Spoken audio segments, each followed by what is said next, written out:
चलो, आज अपन स्टार्ट कर रहे हैं भूगोल, है ना। और भूगोल में हम इसको भूगोल को दो भाग में पढ़ेंगे, जियोग्राफी को। ठीक। जियोग्राफी हम जो पढ़ेंगे वो पढ़ेंगे अपन विश्व भूगोल और भारत भूगोल, दो पार्ट्स में। तो सबसे पहले अपन स्टार्ट करेंगे विश्व भूगोल से। और विश्व भूगोल में जो सबसे पहला जो चैप्टर है वो है सामान्य, है ना। तो इसके अंतर्गत हम स्टार्ट कर रहे हैं सामान्य भूगोल। और समान भूगोल में हम सबसे पहले देखेंगे इसका परिचय खंड। ठीक। समान भूगोल के अंतर्गत अपन देख रहे हैं परिचय खंड। परिचय खंड के बाद हम देखेंगे ब्रह्मांड व सौरमंडल।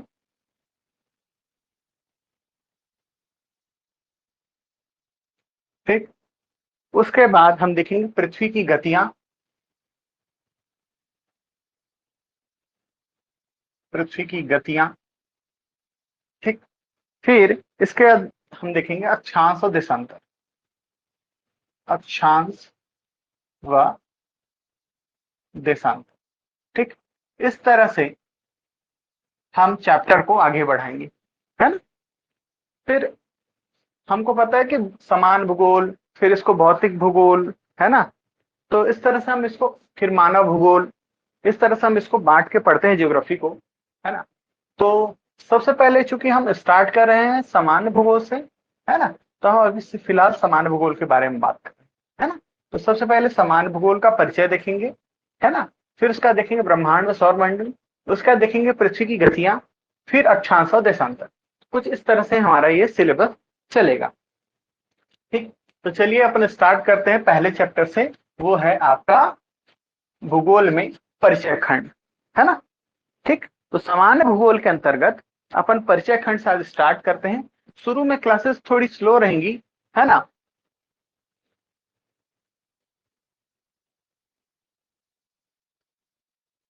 ठीक।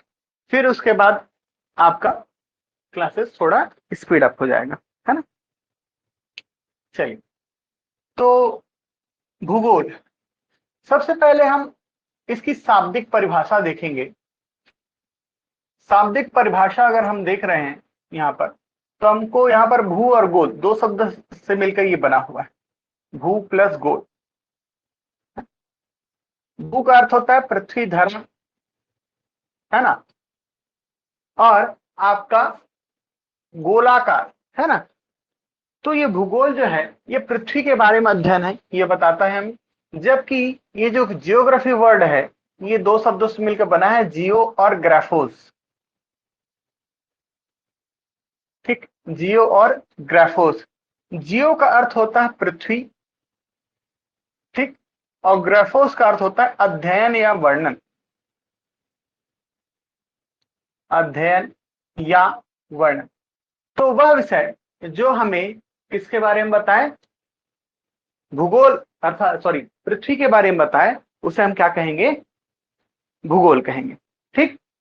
ये ग्रीक वर्ड है जियोग्राफोस, इससे मिलकर ये बना हुआ है। ये तो हो गई शाब्दिक परिभाषा, है ना। इसके अलावा हम समान परिभाषा या हम जो अध्ययन करेंगे, है ना, उसका पर्सपेक्टिव क्या है वो देखेंगे, है ना। तो हम हमारा जो पर्सपेक्टिव रहेगा जियोग्राफी के बारे में वह रहेगा मानव निवास के रूप में। हम जो जियोग्राफी का जियोग्राफी में जो पृथ्वी का अध्ययन करेंगे वो मानव निवास के रूप में करेंगे, है ना। यानी जो मानवीय गतिविधियां हैं पृथ्वी के अंदर या पृथ्वी पर, है ना, उन सभी गतिविधियों को हम जियोग्राफी के अंतर्गत पढ़ेंगे। और इसमें हम देखते हैं कि मानव और उसके आसपास का जो पर्यावरण, ठीक, ये मानव है और इसके आसपास के पर्यावरण, है ना, चाहे वो सांस्कृतिक पर्यावरण हो, चाहे सामाजिक हो, चाहे आर्थिक हो, है ना, इन सभी का किस पर प्रभाव, इस धरा पर प्रभाव के अंतर्गत आपका ये आएगा, है ना। ठीक। चलिए, तो ये तो हो गया बेसिक्स, ये आपको कोई पूछेगा भी नहीं, है ना। लेकिन हमको परिचय खंड में बताना था तो हमने बता दिया, है ना। कुछ जो चीजें आपको पूछेंगी उस पर ही हम फोकस करेंगे। हम बिना मतलब का क्लास को ज्यादा डिटेल पर या अन्य बिना मतलब का अन्यथा हम नहीं पढ़ेंगे, है ना। तो देखिए, जैसे आपको कुछ वर्डिंग्स पूछ सकते हैं, जैसे हमने अभी देखा जियोग्राफी, वैसे एक वर्ड होता है जियोलॉजिया। जियोलॉजिया जियोलॉजिया का जो अर्थ होता है वो होता है पृथ्वी का अध्ययन। ठीक, आपको पूछ सकता है जियोलॉजिया का अर्थ क्या होता है, तो पृथ्वी का अध्ययन। ठीक, जियोलॉजिया मीन्स पृथ्वी का अध्ययन। फिर होता है एक वर्ड जियोमेटेरिया। ठीक, जियोमेट्रिया, है ना। तो जियोमेट्रिया जो है इसका अर्थ होता है पृथ्वी का मापन। पृथ्वी का मापन। ठीक, फिर नेक्स्ट जो वर्ड है वो है जियोइड्स। जियोइड्स, तो देखिए, जो भी वस्तु पृथ्वी के समान अंडाकार दिखे उसे क्या कह देते हैं हम, जियोइड्स कह देते हैं, है ना। तो पृथ्वी के आकार के अनुरूप जो अंडाकार है ना, कैसा है, अंडाकार है, उसे क्या कहेंगे हम, जियोइड्स कहते हैं। पृथ्वी हमको भले ही दिखती है ऐसी गोल है, लेकिन ये ऐसी नहीं है। पृथ्वी हम ध्रुवों पर जाने पर वो कैसी है, चपटी है ना। ध्रुवों की ओर जाने पर क्या होती है, ये आपका क्या है, पृथ्वी का मध्य भाग है, भूमध्य रेखा है, और ये जो है ये पृथ्वी के क्या है, अक्ष है ना। तो आप ये धुरियों पर जब यहाँ पर पहुंचते हैं तो पृथ्वी धीरे धीरे यहाँ पर से क्या हो जाती है, इसकी जो इसका व्यास है वो कम होने लगता है ना। तो इस तरह की जो आकृति होती है उसको जियोइड्स कह देते हैं। अपन इंग्लिश जब भी पढ़ते हैं तो हम कई बार ये शब्द सुनने को मिलता है, इट्स लुकिंग लाइक जियोइड्स, है ना। तो इसका अर्थ होता है ये कैसा दिख रहा है, ये अंडाकार दिख रहा है। ठीक, समझ में आया आपको। चलिए, अब इसके बाद आ जाते हैं, हम आगे बढ़ते हैं और कुछ विशेष चीजें जो परिचय खंड से आपको क्वेश्चन पूछता है उसको देखते हैं। तो परिचय खंड से जो क्वेश्चन पूछता है वो पूछता है सबसे पहले कि भूगोल का जनक कौन है ना। भूगोल का जनक कौन है, ऐतिहासिक भूगोल का पिता किसे कहते हैं, व्यवस्थित भूगोल का पिता किसे कहते हैं। ये तो इस तरह के आपको क्या क्वेश्चंस देखने को मिलते हैं, तो उसको हम आगे यहाँ पर इलेबरेट करेंगे। तो चलिए, तो भूगोल का जनक या जियोग्राफी का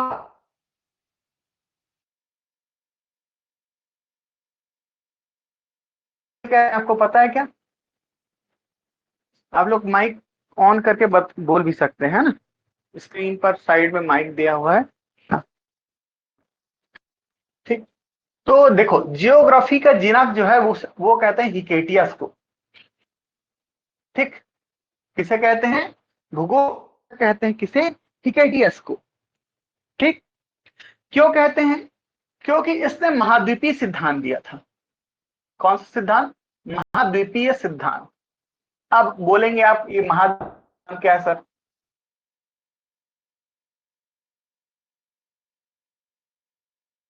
डेवलप नहीं था या उसके पास इतनी टेक्नोलॉजी नहीं थी कि वो कहां सैटेलाइट से या अंतरिक्ष पे जाके पृथ्वी को ऊपर से देख सके। ठीक, तो उसके पास इस तरह की टेक्नोलॉजी नहीं थी। तो वो क्या सोचता था कि हम जिस भूभाग पर हैं, जो मृदा वाली भाग है, जो मैदानी भाग है, जो पर्वत पठार है, हम जिस पर रहते हैं वो कैसी चपटी है, और जैसे ही हम क्या पानी पर जाएंगे या समुद्र पर जाएंगे तो एक समय बाद हम क्या हो जाएंगे, नीचे गिर जाएंगे। ठीक, तो वो मानते थे कि पृथ्वी कैसी है, ऐसी फ्लैट है। ठीक, और हम इस भूभाग में रह रहे हैं, है ना। तो उनका मानना कुछ ऐसा था, है ना। जबकि हिकेटियस साहब आते हैं और हिकेटियस साहब ये बताते हैं कि भाई क्या, कि पृथ्वी जो है ना, उसमें अलग अलग महाद्वीप है, जो आपको वर्तमान महाद्वीप देखने को मिलते हैं यहाँ पर, है ना। ये जो महाद्वीप आपको देखने को मिल रहे हैं, है ना, ये, है ना। तो ये आपको महाद्वीप जो देखने को मिल रहा है ना, वो किधर किससे घिरा हुआ है, समुद्र या जल से घिरा हुआ है। ठीक, तो जो महाद्वीपीय भूखंड आपको बड़े भूखंड दिखते हैं वो किससे घिरे हुए हैं, समुद्र से घिरे हुए हैं, ये किसने बताया? टिकेटियस ने बताया। ठीक, किसने बताया? टिकेटियस ने बताया। तो उसने जब ये चीज बताई कि इससे पहले हमको तो ये पता ही नहीं था। अब तुम भले भारतीयों को जरूर पता रहे, लेकिन ये पश्चिमी जो विद्वान थे उनको नहीं पता था कि क्या जो हमारे महाद्वीप हैं, बड़े बड़े भूखंड हैं, वो जल भाग से घिरे हुए हैं। तो इनको इसीलिए क्या कहा गया? भूगोल का पिता या जनक कहा गया। फिर इसके बाद दूसरा जो आपको क्वेश्चन पूछता है, वो पूछता है आधुनिक भूगोल का पिता किसे कहते हैं? आधुनिक भूगोल का पिता किसे कहते हैं? है ना, ये पता है किसको आधुनिक भूगोल का पिता किसे कहते हैं? तो देखिए, ए वी हम्बोल्ट, किसे? ए वी हम्बोल्ट को हम आधुनिक भूगोल का पिता कहते हैं, है ना। अलेक्जेंडर वॉन हम्बोल्ट इनका पूरा नाम था। ठीक, इन्होंने, है ना, अपनी एक किताब जिसका नाम था कॉस्मॉस, कौन सी किताब? कॉस्मॉस। कॉस्मॉस में इन्होंने ये बताया, है ना, किसके बारे में बताया? समताप रेखा के बारे में बताया। किसके बारे में बताया? समताप रेखा के बारे में बताया। ठीक, तो इसलिए इनको क्या कहा गया? आधुनिक भूगोल का पिता कहा गया। ठीक, पहले मनुष्य जो है ब्रह्मांड के बारे में जानता नहीं था, है ना। बाद में एवी हम्बोल्ट ने इसको बोला कि कॉस्मोस, आगे हम नेक्स्ट जो चैप्टर को पढ़ेंगे उसमें कॉस्मोस, है ना, कॉस्मोस का अर्थ क्या होता है।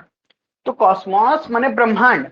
तो पृथ्वी के चतुर्दिशिक, है ना, माने पृथ्वी के चारों ओर जो सुव्यवस्थित, है ना, अनंत विस्तार पाया जाता है, जिसमें आपके ग्रह हैं, उपग्रह हैं, तारे हैं। ठीक, बहुत सारे धूमकेतु हैं, है ना, बहुत सारी जीवाश्म आपके जो उल्का पिंड है ना, ये जो घूम रहे हैं, ये सब किसमें, किसके अंतर्गत आते हैं? कॉस्मॉस के अंतर्गत आते हैं। तो इन्होंने अपनी पुस्तक कॉस्मॉस में, है ना, किसके बारे में बताया? समता रेखा के बारे में बताया। तो इसलिए इनको कहा गया आधुनिक भूगोल का पिता। ठीक, आगे मैं बताऊंगा इनको कैसे याद रख सकते हैं, क्योंकि तो थोड़े टिपिकल वर्ड हैं, प्रोनाउंसिएशन करने में इनको दिक्कत होता है ना। तो हम इसको आगे भी आपको मैं एलिब्रेट और करूंगा। तो फिर इसके बाद आते हैं व्यवस्थित भूगोल। जो क्वेश्चन पूछा जाता है मैं वही बता रहा हूं। व्यवस्थित भूगोल। ठीक, व्यवस्थित जो भूगोल है, इसके पिता कहे जाते हैं इरिटोस्थनीज।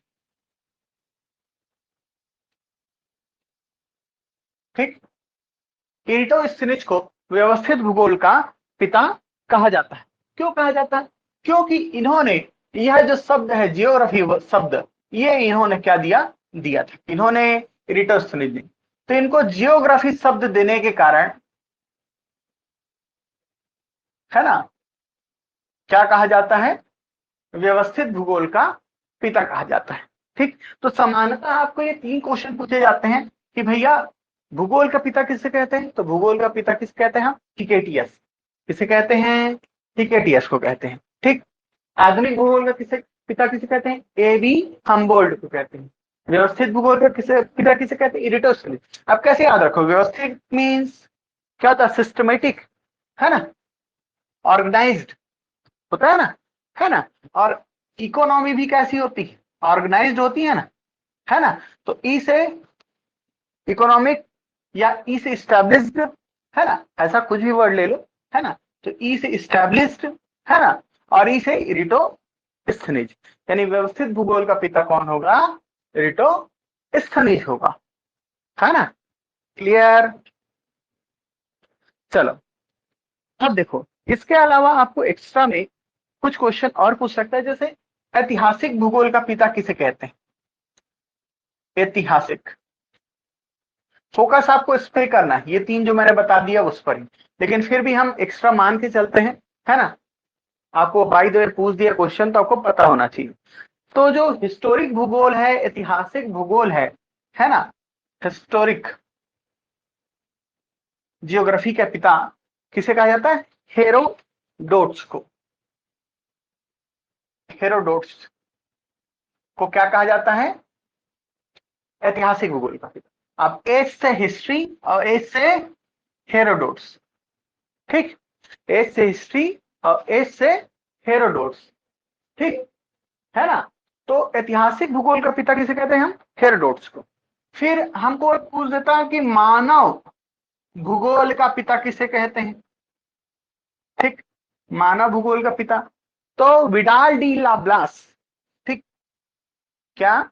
विडाल डी लाब्लास, ये जो व्यक्ति हैं इनको कहा जाता है मानव भूगोल का पिता, विडाल डी लाब्लास।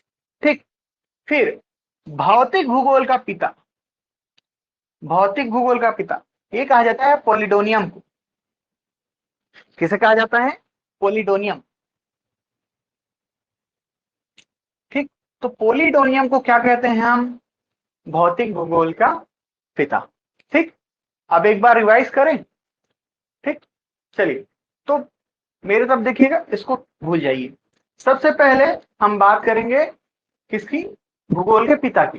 तो भूगोल का पिता के हम किसको बोलते हैं? हिकेटियस को।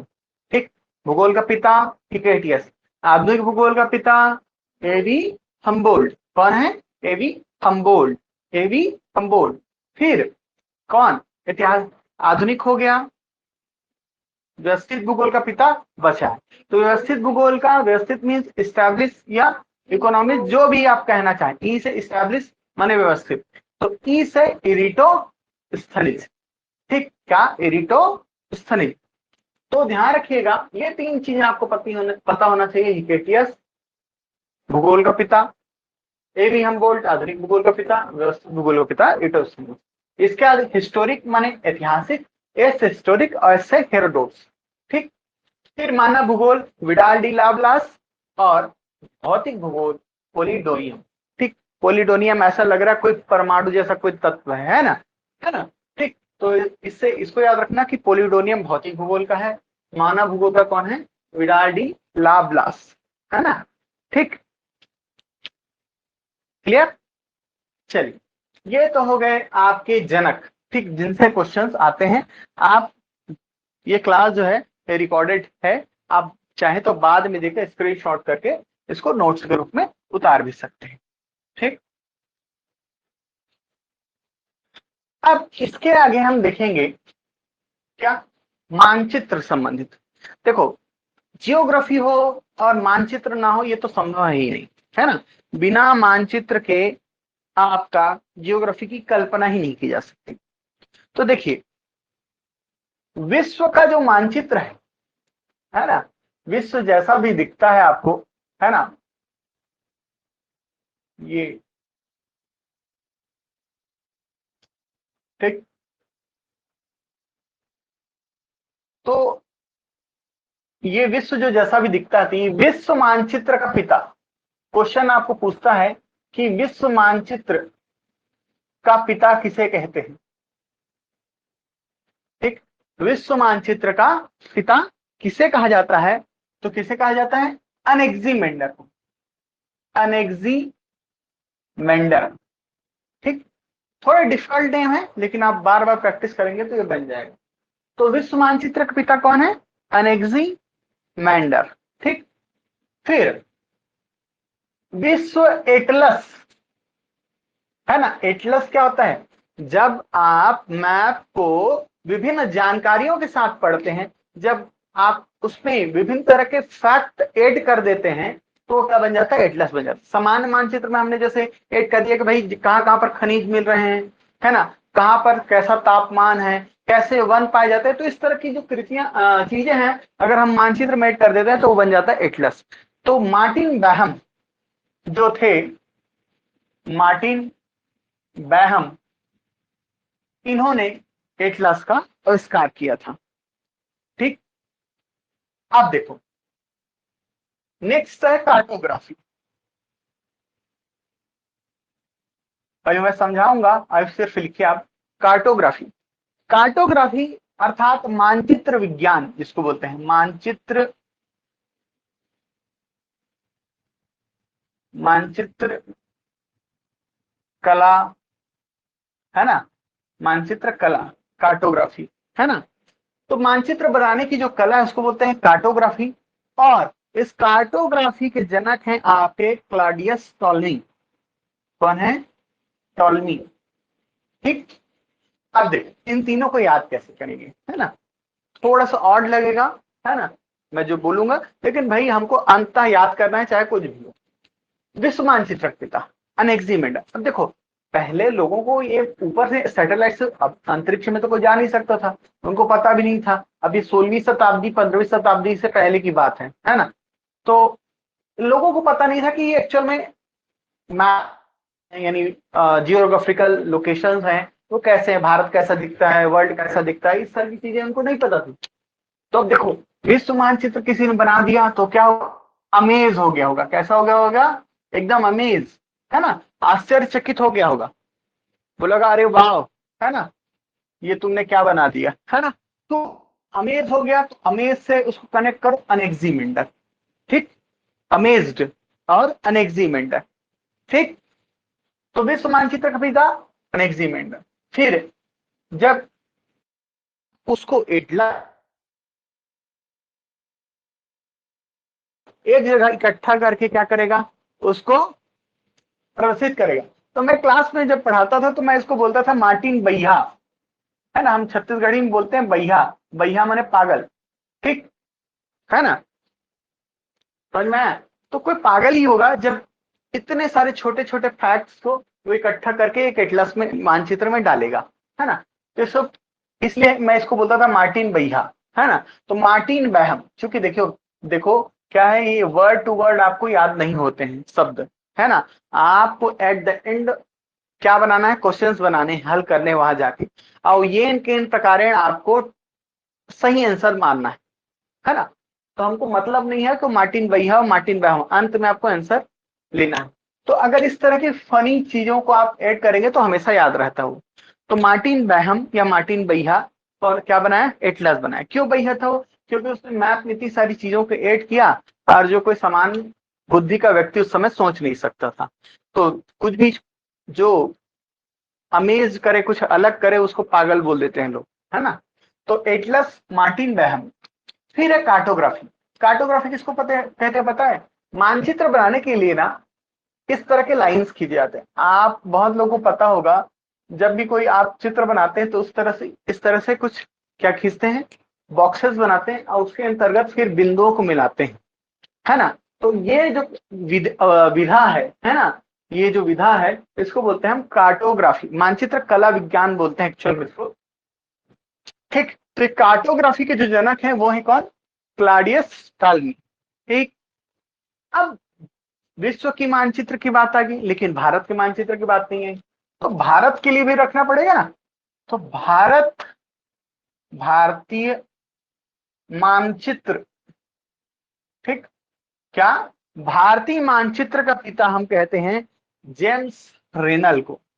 किसको कहते हैं, जेम्स रेनल को कहते हैं क्या, भारतीय मानचित्र का पिता। अब इसको कैसे याद रखना, भारत में रेल और नल ज्यादा पाया जाता है, हर जगह छोटी छोटी पानी की नल पाए देखोगे, और सबसे ज्यादा विस्तार जो है रेलवे रेल का वो भारत में ही है ना। तो जेम्स रेनल भारतीय मानचित्र का पिता। ठीक, कौन, जेम्स रेनल को क्या कहते हैं हम, भारतीय मानचित्र का पिता कहते हैं। ठीक, समझ में आया बात आपको, क्लियर है? अभी हम परिचय खंड पढ़ रहे हैं, ये जो फैक्ट है ये पूछता है, इसलिए मैं आपको कनेक्ट करके बताने की कोशिश कर रहा हूं।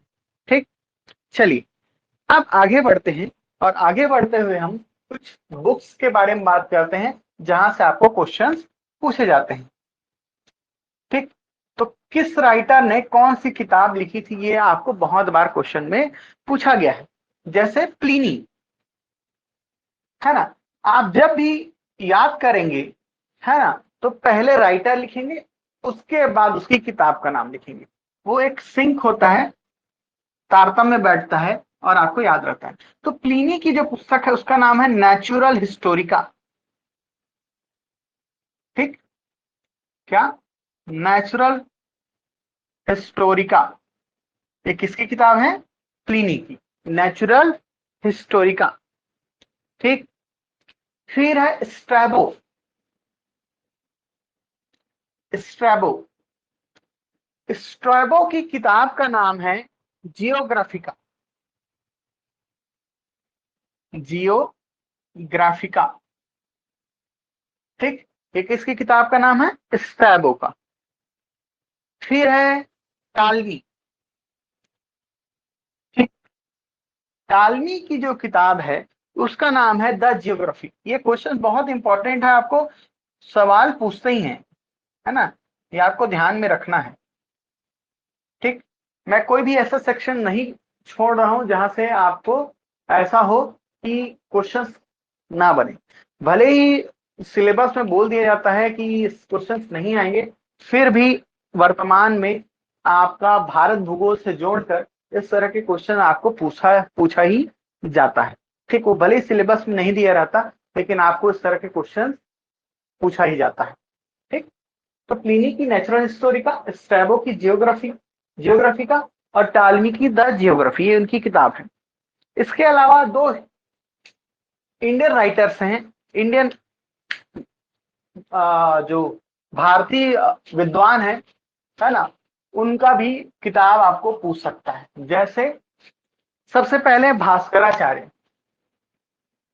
ठीक, भास्कराचार्य, इनकी किताब का नाम है सिद्धांत शिरोमणि।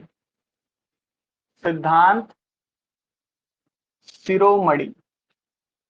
ठीक, थोड़ा सा बोरिंग लग सकता है ये क्लास, क्योंकि केवल फैक्ट पर आधारित है। जैसे जैसे हम आगे एक्सप्लोर करते जाएंगे क्लास को, क्लास आपकी अच्छी होती जाएगी। ठीक, तो भास्कराचार्य, सिद्धांत शिरोमणि। फिर है आर्यभट्ट की आर्यभट्टियम। आर्यभट्ट की आर्यभट्टियम। ठीक, ये दो किताबें हैं जो किससे संबंधित हैं, भूगोल से संबंधित हैं। ठीक, तो आपको क्वेश्चन पूछा जाता है कि भाई बताइए कि ये किताब किसकी, नेचुरल हिस्टोरी का किसकी पुस्तक है। आपको चार ऑप्शन दिए, प्लिनी, स्ट्रैबो, टॉलमी, हिकेटियस। तो आप बताएंगे नेचुरल हिस्टोरी का प्लिनी की है, जियोग्राफी का है स्ट्रैबो की, द जियोग्राफी है टालमी की। अब देखिए, जियोग्राफी का स्ट्रैबो, है ना, ठीक, और टालमी की है क्या, द जियोग्राफी। ठीक, क्लियर। और भास्कराचार्य की सिद्धांत शिरोमणि भी खगोल शास्त्र या भूगोल से संबंधित पुस्तक है। और आर्यभट्ट की आर्यभट्टियम, ये दोनों देखिए, भास्कराचार्य जो हैं ये बहुत बड़े खगोल शास्त्री थे, और आर्यभट्ट भी आपके खगोल विज्ञान के बहुत बड़े, और इवन क्या आपके वैदिक मैथ्स के बहुत बड़े ज्ञाता थे। कौन, आर्यभट्ट। ठीक, समझ में आया आपको यहाँ तक, क्लियर है। सिलो आप वॉइस ऑन कर सकते हो, है ना, टच करके माइक स्क्रीन पर क्लिक करेंगे तो आपको लेफ्ट साइड आपके माइक दिखेगा, वो ऑप्शन आप रेड कलर में है अभी, जब क्लिक करेंगे तो ग्रीन हो जाएगा, आप डायरेक्ट कम्युनिकेट कर सकते हो मुझसे। ठीक, और अगर ऐसा पढ़ोगे तो आपको याद भी रहेगा। ठीक, चलिए, हो गया। वैकेंसीज बहुत आ रही है अभी, है ना, बहुत आ रही। इट मीन्स कैसा, अभी तुमको कोई नहीं दिख रहा है, किसी को समझ में नहीं आ रहा कि भाई वैकेंसी आ रही है कि नहीं आ रही है। लेकिन याद रखना, लास्ट 6 मंथ, लास्ट 1 ईयर बचा है चुनाव के लिए, है ना, और पोस्ट बहुत सारे खाली हैं। आपके शिक्षा विभाग में भी बहुत सारे पोस्ट खाली हैं, है ना। आगे पोस्ट बहुत सारे आएंगे, जो तैयारी करके रखे रहेगा वो फायदा, है ना, उठा लेगा। जैसे जिन्होंने बीएड कर लिया वो भी यहाँ पर बेनिफिट पे रहेंगे, है ना, शिक्षक भर्ती के लिए। और इसके अलावा आपके जैसे योग साइंस पे अगर जिसने डिप्लोमा कर लिया है, तो आगे नई जो शिक्षा नीति है उसमें आपका योग शिक्षक का प्रावधान है। ठीक, तो आगे भर्तियां उसकी भी आएंगी, है ना। इसके अलावा सूचना में ये रही कि 400 के आसपास पोस्ट आपके हॉस्टल वार्डन के आने हैं। ठीक, ये कभी भी आ सकता है, फिर से वही टाइम नहीं देगा आपको, है ना। अभी जो तैयारी करेगा ना वो उसका 1.5 साल में फिक्स है। ठीक, क्योंकि अभी एक कोरबा वालों और आसपास के जो जिले हैं, जो अनुसूचित जिले हैं, उनके लिए अभी कनिष्ठ भर्ती बोर्ड भी बन रहा है ना। तो बात यह है कि आप पहले से तैयार रहेंगे तब चीजें आपके फेवर में जाएगी। अगर कोई सोच रहा है कि सिर्फ सिर्फ नोटिफिकेशन आएगा तब तैयारी करूंगा, तो फिर वो नोटिफिकेशन का इंतजार करते ही रह जाएगा। तब तक आप क्या करिए, आप टारगेट बनाइए 2 मंथ 3 मंथ का, है ना, रिपीट करिए अपना सिलेबस, और इतना अच्छे से कर लीजिए कि कल डेट में अगर वैकेंसी आती है और एग्जाम कभी भी होता है तो आप वहां पर से एग्जाम निकाल के ले जाएं। ठीक। अच्छा, आपका क्वेश्चन था कि सीलू की शिक्षक भर्ती के लिए है क्या, है ना? तो देखो ये जो क्लास है ना, ये सभी जगह आपको काम आएगा, चाहे टेट हो। मैं इस क्लास का आप प्राइसिंग पर मत जाइएगा, मैंने एफोर्डेबल रेट पर इसलिए लाया है इसको, है ना, इस रेट पर, ताकि सब तक मेरी रीच हो सके, इसलिए केवल, और इसके अलावा कोई रीजन नहीं है। बाकी मैं उतनी ही डिटेलिंग और उतनी ही क्वालिटी और क्वांटिटी से चीजों को कवर करूंगा कि आप किसी भी तरह का व्यापम, ठीक, व्यापम हो, चाहे सीजीपीएससी प्रीलिम्स हो, है ना, सीजीपीएससी प्री हो, है ना, एसएससी के एग्जाम हो, चाहे रेलवे के एग्जाम हो, है ना, रेलवे अभी ग्रुप डी होने वाला है आपका, चाहे आप शिक्षक भर्ती दे रहा हो या एसआई दे रहे हो, है ना, कोई भी एग्जाम ऐसा नहीं है जो आप क्लियर ना कर पाओ। मैं उस डिटेलिंग के साथ चलूंगा, है ना, ये सबको कवर करेगा। ये छोटी मोटी चीजें तो आराम से आ जाएंगी। एक तो आप ऐसा रहेगा कि 80+ स्कोर करोगे अगर 100 नंबर का होता है, ठीक, अगर ये मेरा क्लास अच्छे से कर रहे हैं तो, ठीक।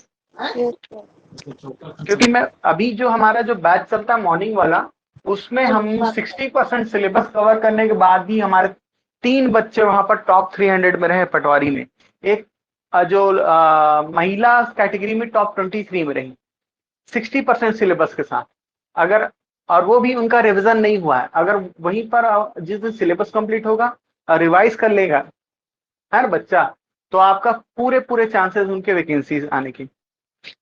तो क्लासेस बहुत सारी चलती हैं, है ना, आपको बहुत सारे ऑनलाइन क्लासेस देखने को मिल जाएंगी, है ना, लेकिन बात यह है कि क्वेश्चंस बनने चाहिए वहां से आपके, है ना, समझ में आ रहा है? तो देखिए दूसरा जो चैप्टर है वो है ब्रह्मांड या यूनिवर्स या कॉस्मोस। यूनिवर्स, ठीक। ब्रह्मांड को हम अंग्रेजी भाषा में, आंग्ल भाषा में यूनिवर्स भी कहते हैं और कॉस्मोस भी कहते हैं, ठीक, समझ में आया, है ना? तो जो कॉस्मोस है ना, इससे एक शब्द बना है कॉस्मोलॉजी। कॉस्मोलॉजी, है ना? तो कॉस्मोलॉजी जो है ना, ब्रह्मांड विज्ञान है, ये कॉस्मोलॉजी जो वर्ड है वो दिया था क्रिश्चियन वोल्फ ने। वोल्फ, इस व्यक्ति ने ये शब्द दिया था कॉस्मोलॉजी, ठीक, समझ में आया? क्लियर? तो कॉस्मोलॉजी जो है ये क्रिश्चियन वोल्फ का है। कॉस्मॉस होता क्या है? तो कॉस्मॉस एक्चुअल में ये जो वर्ड है इसका अर्थ होता है कि पृथ्वी के चतुर्दिश, है ना, पृथ्वी के चारों ओर, चाहे किसी भी दिशा में जाए अपन, तो पृथ्वी के चारों ओर जो सुव्यवस्थित, है ना, चतुर्दिशिक अनंत विस्तार, है ना, ग्रह हैं, ग्रह हैं, ठीक, उल्का पिंड है, ठीक, ऐसे ऐसे घूमते रहते हैं उल्का पिंड, ठीक, तारे हैं, है ना, तो इन सब का जो चतुर्दिशिक विसार पाया जाता है उसको हम बोलते हैं क्या? ब्रह्मांड कहते हैं या कॉस्मोस कहते हैं। तो पृथ्वी के चारों ओर जो सुव्यवस्थित अनंत विस्तार पाया जाता है उसे हम क्या कहते हैं? कॉस्मोस कहते हैं, ब्रह्मांड कहते हैं, है ना, ठीक।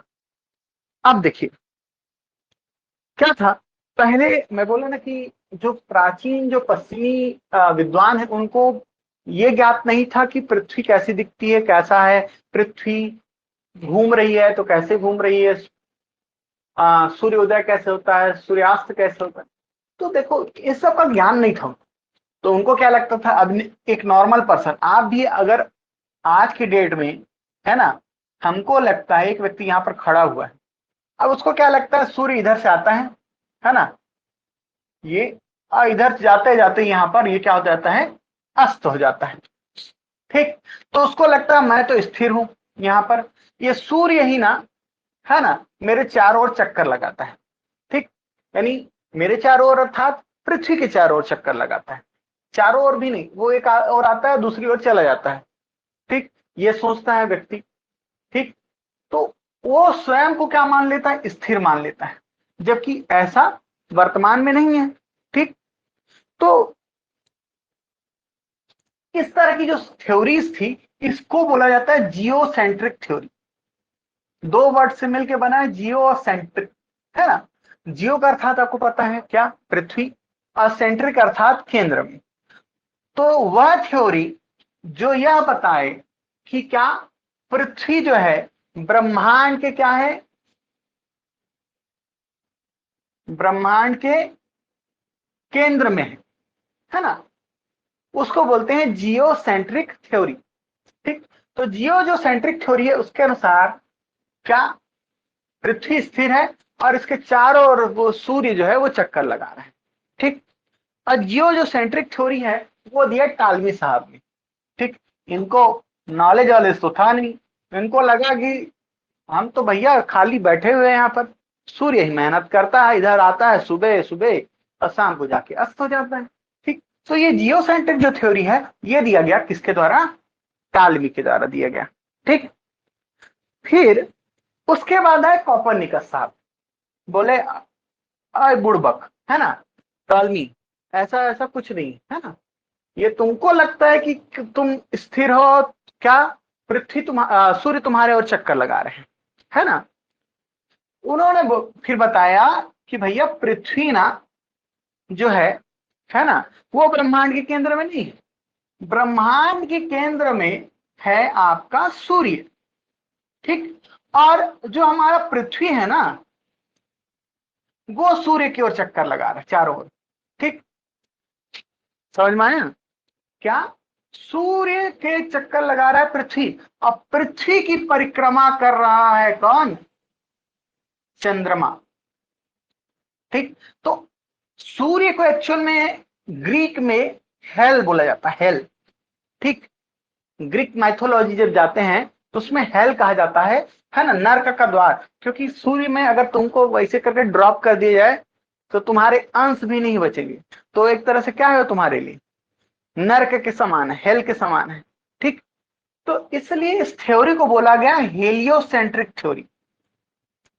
क्या कहा गया, हेलियोसेंट्रिक थ्योरी।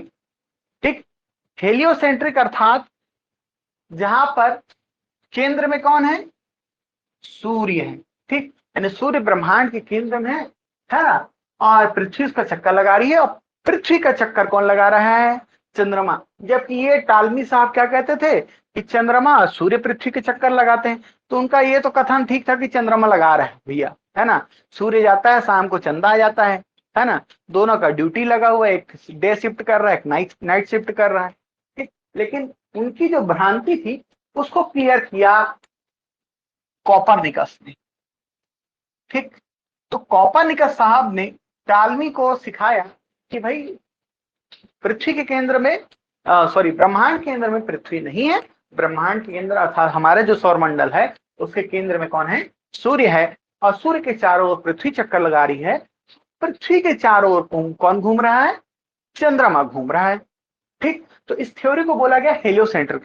तो इसको आपको क्वेश्चन ना हिंदी में पूछ देता है कि भू केंद्रीय सिद्धांत है ना किसके द्वारा दिया गया, भू केंद्रीय सिद्धांत किसके द्वारा दिया गया जी, क्लॉडियस टालमी के द्वारा दिया गया। और सूर्य केंद्रीय सिद्धांत, सूर्य केंद्रीय सिद्धांत ये किसके द्वारा दिया गया, तो ये दिया गया कॉपरनिकस के द्वारा।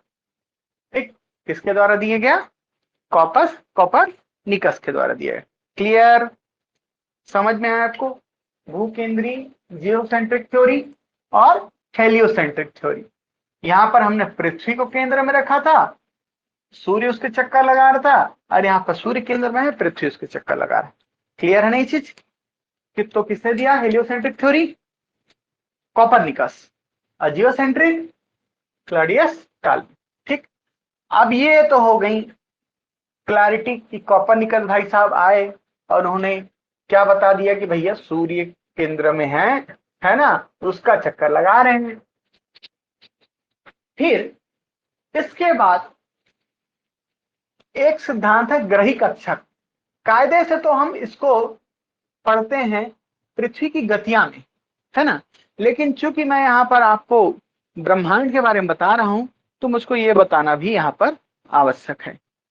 ठीक, तो ग्रही कक्षा का जो सिद्धांत है ना, ये दिया जोहान्स कैपलर ने, जोहान्स कैपलर। ठीक, जोहान्स कैपलर इस व्यक्ति ने क्या दिया, आपका ग्रही कक्षा का सिद्धांत। अब तुम बोलोगे सर ये ग्रही कक्षा का सिद्धांत क्या होता है? तो देखो, हमको पता है हमारे सौर मंडल में क्या है, विभिन्न ग्रह हैं, उसमें से पृथ्वी भी है ना। हमारे सौर मंडल में कितने ग्रह बचे हैं वर्तमान में? 8 ग्रह बचे हैं, है ना। प्लूटो को हम बाहर कर दिए हैं बिरादरी से। तो ये जो थ्योरी है ग्रही कक्षा, इसमें 3 पॉइंट्स हैं, 3 चीजें हैं, है ना, जो किसी भी ग्रह के बारे में बताते हैं।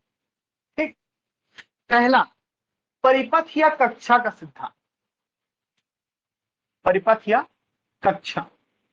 तो परिपथ या कक्षा का सिद्धांत यह कहता है कि क्या हर ग्रह की क्या है, एक कक्षा है, एकदम फिक्स कक्षा है, और वो जो ग्रह है ना भैया, वो क्या कर रहा है, उसी कक्षा में ही घूमता है अपना। वो रेलगाड़ी समझ लो, रेलगाड़ी किसमें चलेगी, पटरी में। अब जैसे प्री डिटरमाइंड पटरी है उसी में चलेगा। ऐसा होता है क्या कि रेलगाड़ी उतरा, है ना, पटरी से रोड में चलना चालू हो गया? ऐसा थोड़ी होता है।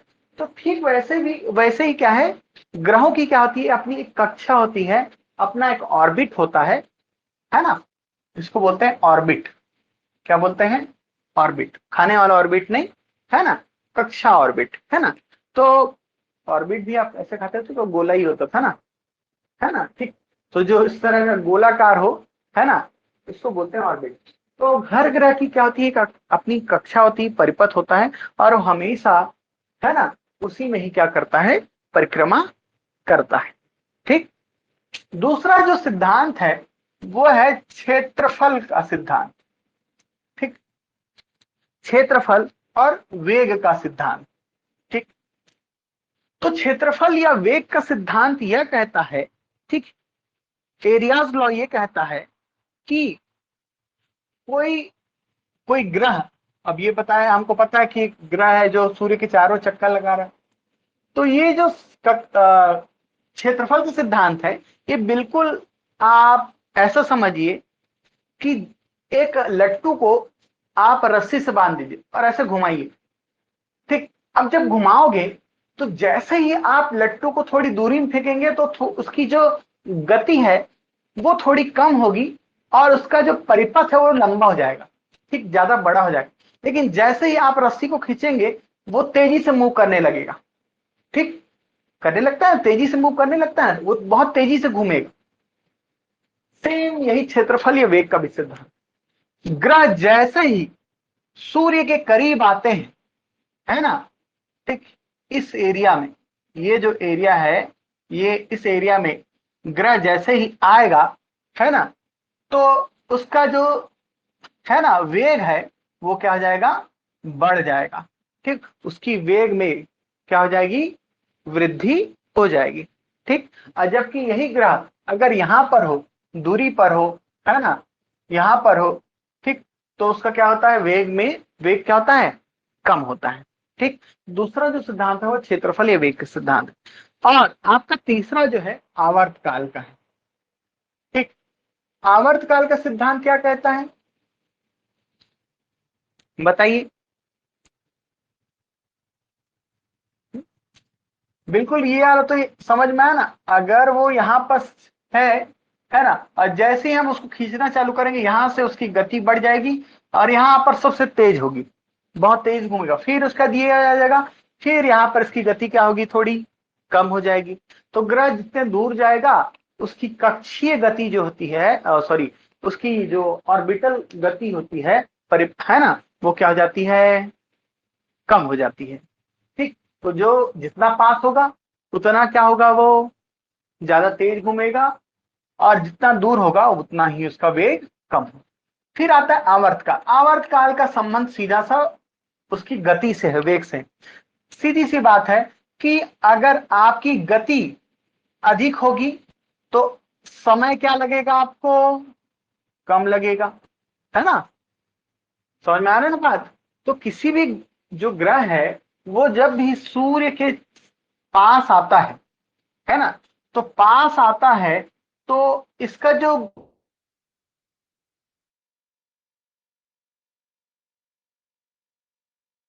आती है कमी